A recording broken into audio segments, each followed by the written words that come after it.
आपलं ठाणे परिसर या वृत्तवाहिनीमध्ये आपलं स्वागत. पाहुयात आजच्या काही ठळक घडामोडी.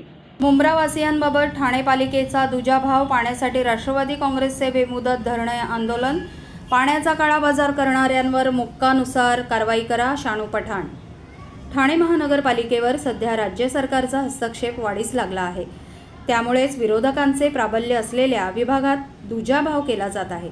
त्याचाच एक भाग म्हणजे मुंब्र्यातील पाणीपुरवठ्यात अन्याय केला जात आहे असा आरोप करीत डॉक्टर जितेंद्र आव्हाड यांच्या मार्गदर्शनानुसार माजी विरोधी पक्ष नेते शानू पठाण यांच्या नेतृत्वाखाली सोमवारपासून बेमुदत धरणं आंदोलन सुरू करण्यात आले. यावेळी पाण्याचा काळाबाजार करणाऱ्यांना मोक्का लावा अशी मागणी पठाण यांनी केली. मुंब्रा भागात गेल्या काही दिवसांपासून पाण्याचा अत्यल्प पुरवठा केला जात आहे. मागणी करूनही पाणीपुरवठा वाढवण्यात येत नाही, तसेच कचरा देखील उचलण्यात येत नाही.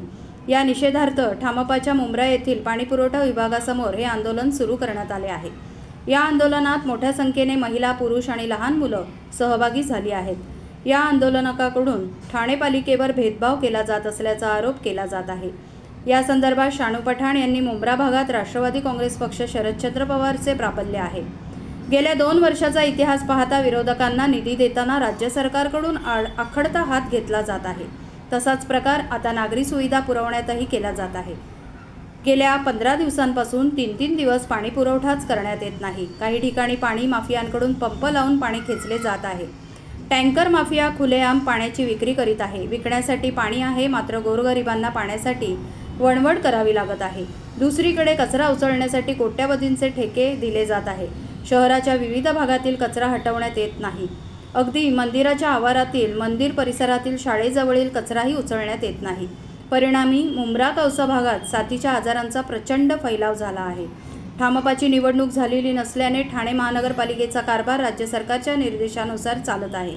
त्यातूनच मुंब्र्यावर अन्याय केला जात आहे. पण आम्ही हा अन्याय सहन करणार नाही. त्याविरोधात संघर्ष करू आणि जर आम्हाला योग्य पाणीपुरवठा आणि नागरी सुविधा दिल्या नाही तर आम्ही पालिका मुख्यालयात घेराव आंदोलन करू असा इशारा दिलाय. लाचार ठाणे महानगरपालिका, बेबस प्रशासन, कचरा ज्यादा, हाँ पानी का ये व्यवस्था है पूरे कौसा मुंब्रा की. 4 महीने से पानी पुरवठा का जो डिपार्टमेंट है, कल्याण फाटा, सिल फाटे से 17 लाख लीटर पानी की चोरी की जाए और 15 दिन से तो कई नागरिकों के घर में 3-3 दिन पानी नहीं है. एक तरफ पानी की मार, दूसरे तरफ कचरे की मार. कचरा करोड़ों रुपए का टेंडर दिया है, करोड़ों रुपए का, लेकिन 3-3 दिन तक कचरा नहीं होता. तो आज महापालिका 2 साल से नहीं है, लेकिन आज ठाणे महानगरपालिका लाचार हो गई है और प्रशासन एकदम बेबस हो दिख रहा है. क्योंकि 50,000 रुपये पर डे एक वॉलमैन की टीमों को दिया जा रहा है रिश्वत के तौर पे, और बड़े बड़े पंप लगाए जा रहे और उसके जरिए पानी खींचा जा रहा है कल्याण फाटे से लेकर चिल फाटे पे, और कौसा मुंब्रा के पूरे भागों को पानी से वंचित किया जा रहा है. एक तरफ ये मतलब, दूसरी तरफ कचरा, कभी डंपिंग नहीं, कभी ग्राउंड नहीं, कभी ये नहीं, अलग अलग बहाने देखिए. मुंब्रा कौसा के अंदर कचरा नहीं. हम 5,600 करोड़ की महानगर पालिका, इतनी बड़ी बड़ी, हम दुनिया के अंदर थाना का नाम पूरे महाराष्ट्र का नाम देश में हम उजागर मतलब नाम करने की कोशिश कर रहे, फैला रहे. स्वच्छ थाना, सुंदर थाना, स्वच्छ भारत अभियान. तो क्या ये स्वच्छ भारत अभियान है? आप देखिए कचरे का गुगाड़ पड़ा गेला है. मिलन वीडियो देखिए, मंदिरों के बाहर और मस्जिदों के बाहर कचरों के डंपर पड़े. वहां के नागरिक श्रद्धालु क्या बोल रहे मालूम है? छोटा शंकर मंदिर का ट्रस्टी है, मिलन मौर्य नाम है इसका. ये कचरे का अंबार मंदिरों में पड़ा है. 3 दिन से मंदिर में कचरा पड़ा है. उन लोग का बोलना है कि भाई काम करो, हमारे मंदिर के अंदर ही डाल दो. 3 दिन से ये हाल है. ऐसा ही मंदिरों, ऐसे ही मस्जिदों, ऐसे ही स्थानिक लोगों की हालत यही हाल है. टीबी केंद्र, अमृतनगर, दरगाह रोड, सामने स्टेशन, बॉम्बे कॉलोनी, नसीम बागे परिसर, संजय नगर का आज का लाइव ओपन करो, लाइव दिखा दो. आज अभी आपके आने के पहले ये हालत पड़ी. मलेरिया से हजारों लोग पीड़ित हो गए, टाइफाइड से हजारों लोग पीड़ित हो गए. लेकिन प्रशासन ये लाइव है, आज का लाइव, ये अभी का है। मीडिया आने वाली है तो तालन फालन में 3 दिन का कचरा उठाए। तो नागरिक लोग आज उनका स्वास्थ्य के लिए जिम्मेदारी महापालिका बंधनकारी है। हम उनसे टैक्स का पैसा ले रहे, और थाने महानगर पालिका क्या मुमरा कौसा थाने महानगर पालिका का भाग नहीं है? आप याद रखिए, जिस तरीके से आप मुमरा कौसा के ऊपर सौतेला व्यवहार कर रहे हो और अनदेखी कर रहे हो, अगर एक सिटी जो थाने महानगर पालिका उसके एक भाग के अगर अनदेखी कर दिया गई और उसके लोग नागरिक अगर कहीं ना कहीं उनको स्वास्थ्य और उनके पानी से खिलवाड़ किया गया, तो कहीं ना कहीं थाने महानगर पालिका भी डागे। जिसम एक है, अगर उसके एक पैर पे पोलियो हो जाएगा तो फिर वो जिसम कहीं ना कहीं डैमेज दिखा जाएगा। आप कितना भी स्वच्छ थाना बोल दो और कितना भी स्वच्छ भारत अभियान बोल लो, लेकिन एक पट्टे को अगर आप सब चीजों से वंचित रखोगे तो इसका पूरा थाने पे असर पडेगा।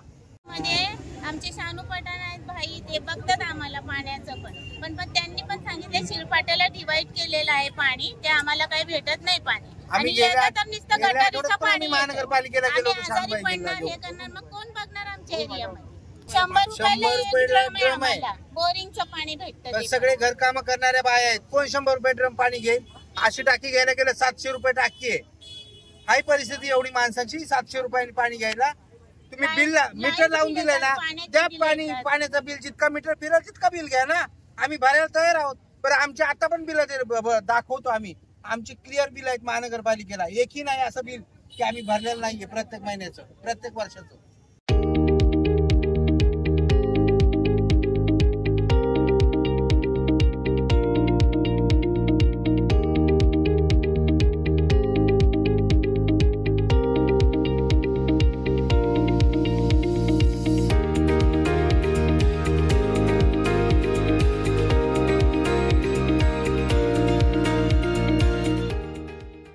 रविवारी ठाणे कोर्टनाका येथील विश्रामगृह येथे संभाजी ब्रिगेडची आढावा बैठक, नवीन नियुक्ती व येणाऱ्या विधानसभा निवडणूक कशा पद्धतीने महाविकास आघाडीला पाठिंबा या मुद्द्यावर चर्चा करण्यात आली। लोकसभा निवडणुकीत आपण पाळला तसाच धर्म विधानसभेलाही पाळू, शिवसेना उद्धव बाळासाहेब ठाकरे, राष्ट्रवादी शरदचंद्र पवार व काँग्रेस यांना पाठिंबा देऊन बहुमताने विजयी करू, असा बैठकीत निर्णय झाला आहे। तसेच येणाऱ्या काळात संभाजी ब्रिगेड पूर्णपणे ताकदीने त्यांना पाठिंबा देण्याची एकमताने ठरले आहे। यावेळी शिवश्री चंद्रशेखर पवार अध्यक्ष संभाजी ब्रिगेड ठाणे, शिवश्री प्रशांत गिरी उपाध्यक्ष संभाजी ब्रिगेड ठाणे, शिवश्री प्रथमेश मिरगळ उपाध्यक्ष कळवा विटावा, शिवश्री मिलिंद पेडणेकर सचिव, शिवश्री करण राठोड संघटक ठाणे, महिला आघाडीचे अध्यक्ष शिवमती आरती रामटेके, शिवमती कविता साळवे, ठाणे जिल्हा महिला आघाडी शिवमती शहगुप्ता उपाध्यक्ष महिला आघाडी कौसा मुंब्रा, शिवमती अनुराधा पोद्दार उपाध्यक्ष महिला आघाडी कळवा विटावा, शिवमती शिरीन शेख विधानसभा अध्यक्ष कौसा मुंब्रा, शिवमती अश्विनी गायकवाड उपाध्यक्ष महिला आघाडी वारलीपाडा शांतीनगर आणि पदाधिकारी व कार्यकर्ते उपस्थित होते। जय जिजाऊ, जय शिवराय, जय शंभूराजे। आज दिनांक 29/9/2024 आज विश्रामगृह ठाणे येथे आमचा एक मोठा आढावा बैठक व मोठ्या प्रमाणात नियुक्ती झालेली आहे। या नियुक्तीमध्ये महिला आघाडी व आमचे पदाधिकारी मोठ्या संख्येने आपल्याला जोडलेले आहेत संभाजी ठाणे जिल्ह्यामध्ये। येणाऱ्या काळामध्ये आपण लोकांचे प्रश्न कुठल्या पद्धती मांडता येईल याच्यावरती चर्चा झाल्याने आज मोठ्या प्रमाणात महिलांनी व आमचे महिला आणि आपल्या पुरुषांनी बरेच मोठ्याने त्यांनी प्रतिसाद दिला आहे। आणि याच्यापुढे येणाऱ्या निवडणुकीमध्ये आम्ही महाविकास आघाडीला कॅन्डिडेट काँग्रेसचा असो, राष्ट्रवादीचा असो, तुतारीचा असो अथवा शिवसेनेचा असो, आम्ही त्यांना मोठ्या प्रमाणात पाठिंबा देऊन त्यांचे काम आम्ही करणार आहोत। जय जिजाऊ, जय शिवराय। सर्व नागरिकांना आवाहन करण्यात येत आहे की सध्या डासांमार्फत पसरणाऱ्या डेंग्यू या आजाराचा प्रसार रोखण्यासाठी प्रत्येकाने पुढील प्रमाणे कार्यवाही करावी। डेंग्यू आजार एडिस इजिप्ती हा डास चावल्याने होतो। या डासांची पैदास साचलेल्या किंवा साचवलेल्या स्वच्छ पाण्यामध्ये होते। 8 दिवसांपेक्षा जास्त दिवस पाणी उघडे व साचून राहिल्यास त्यात डास अंडी घालतात. अंड्यांच्या अळ्या तयार होऊन पुढे डास तयार होतात. यासाठी आपल्या घरातील पाणी साठे उदाहरणार्थ बॅरल्स, पिंपे, टाक्या, हौद, रांजणे इत्यादी दर आठवड्याला रिकामे करून घासून पुसून कोरडे करून पुन्हा भरावे. 1 दिवस कोरडा दिवस म्हणून पाळावा. पाणी साठ्यांना घट्ट झाकणे बसवावीत किंवा जुनी साडी, चादर, धोतर यांनी बांधून झाकून ठेवावीत, म्हणजे डास त्यात जाऊन अंडी घालणार नाहीत. घराच्या गच्चीवर, आजूबाजूला, अंगणात कोठेही पाणी साचू देऊ नये. भंगार सामान उघड्यावर टाकू नये. उदाहरणार्थ टायर्स, प्लास्टिक सामान, कुंड्या, टाकाऊ वस्तू इत्यादी. अशा सामानात पावसाचे पाणी साठून त्यात डेंग्यूच्या डासांची पैदास होते. घरातील कूलर्स, फ्रीजच्या पाठीमागील ट्रे हे देखील वेळोवेळी कोरडे करावेत. लक्षात ठेवा, नुसत्या फवारणीने डास घनता कमी होत नाही, तर त्यासाठी डास पैदास ठिकाणे नष्ट करणे ही आपल्या सर्वांची जबाबदारी आहे. कोणताही ताप अंगावर न काढता जवळच्या शासकीय रुग्णालयात मोफत औषधोपचार घ्या. अशा प्रकारे नागरिकांनी सहकार्य केल्यास डेंग्यूचा प्रसार रोखणे सहज शक्य आहे. अजित मर्दे, कुमार ढमाले चमकले. नागपूर येथे नुकत्याच पार पडलेल्या वयस्करांच्या राज्यस्तरीय जलतरण स्पर्धेत ठाणेकर जलतरणपटूंनी चमकदार कामगिरी साधली आहे. त्यात 27 ठाणेकर जलतरणपटूंनी स्पर्धेत 117 पदके जिंकून आपले वर्चस्व राखले. अजित मर्दे यांनी 6 सुवर्ण पदके जिंकून पदकांचा षटकार ठोकला. अजित यांनी 45 ते 49 वयोगटात 100 मीटर फ्री स्टाईल शर्यतीत 1.16 मिनिटं 70 सेकंद अशा कामगिरीसह अव्वल स्थान पटकावले. त्यानंतर 100 मीटर बटरफ्लाय शर्यतीत 1.27 मिनिटं 14 सेकंद अशी वेळ नोंदवून प्रथम क्रमांक मिळवला. या दुहेरी यशानंतर अजित मर्दे यांनी 50 मीटर बटरफ्लाय शर्यतीत 33.63 सेकंद अशी तर 50 मीटर फ्रीस्टाईल प्रकारात 32.10 सेकंद अशा वेळेसह सुवर्ण पदके जिंकली. याशिवाय 4x50 मिडले रिले 2.35 मिनिटं 79 मिनिटं अशा वेळेत साधत संघाला सुवर्णपदक जिंकून दिलं. याच कामगिरीत सातत्य राखताना त्यांनी 4x50 मीटर फ्रीस्टाईल शर्यतीत 2.20 मिनिटं 80 सेकंद अशा कामगिरीसह पहिले स्थान मिळवले. अजित यांच्या जोडीने कुमार ढमाले यांची आपल्या वयोगटात 4x50 मीटर फ्री स्टाईल शर्यतीत संघाला सुवर्णपदक जिंकून देण्यात मोलाची कामगिरी बजावली.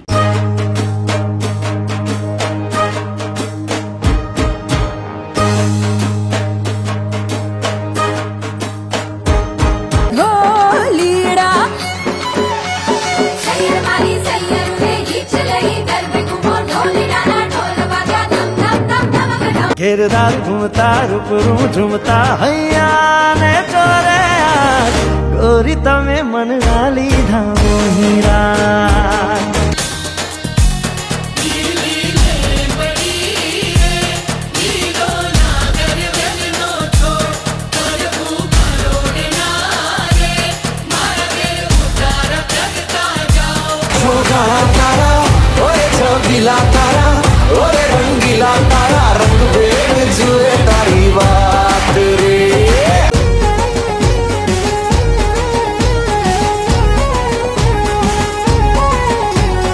राज्यातील प्राचीन मंदिरांना मिळणार नवं वैभव. मंदिरांचा कायापालट होणार. महायुती सरकारचा निर्णय.